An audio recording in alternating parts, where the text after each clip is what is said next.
Good morning. I invite you to listen.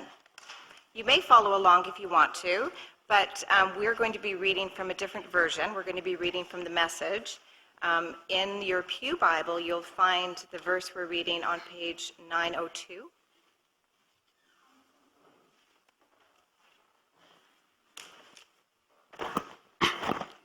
The longer Paul waited in Athens for Silas and Timothy, the angrier he got. All those idols, the city was a junkyard of idols. He discussed it with the Jews and other like-minded people at their meeting place, and every day he went out on the streets and talked with anyone who happened along.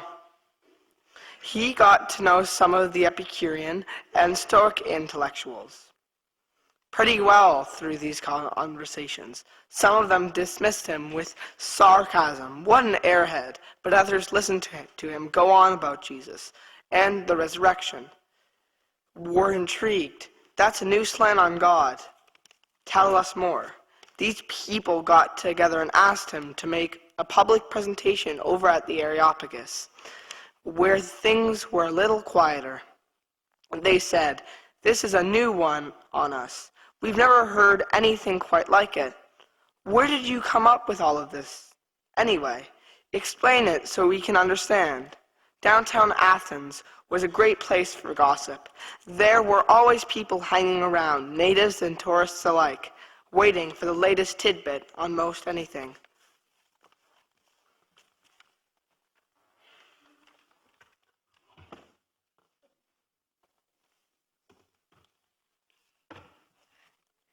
So Paul took his stand in the open space at the Areopagus and laid it out for them.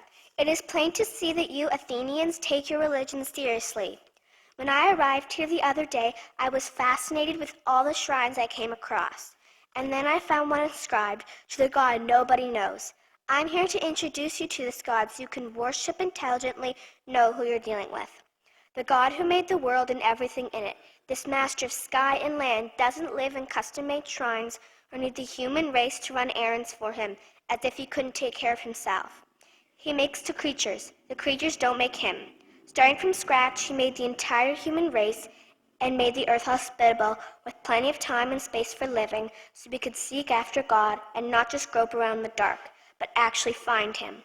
He doesn't play hide and seek with us. He's not remote, he's near. We live and move in him, can't get away from him. One of your poets said it well. We are the God created. Well, if we are the God created, it doesn't make a lot of sense to think we could hire a sculptor to chisel a God out of stone for us, does it?"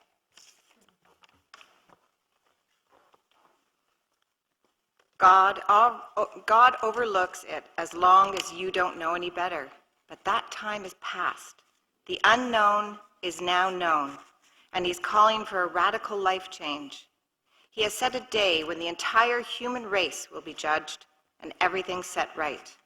And he has already appointed the judge, confirming him before everyone by raising him from the dead. At the phrase, "raising him from the dead," the listeners split. Some laughed at him and walked off making jokes.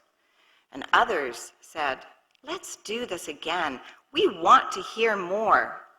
But that was it for the day, and Paul left. There were still others, it turned out, who were convinced then and there and stuck with Paul. Among them was Dionysius the Areopagite and a woman named Damaris. Thanks be to God.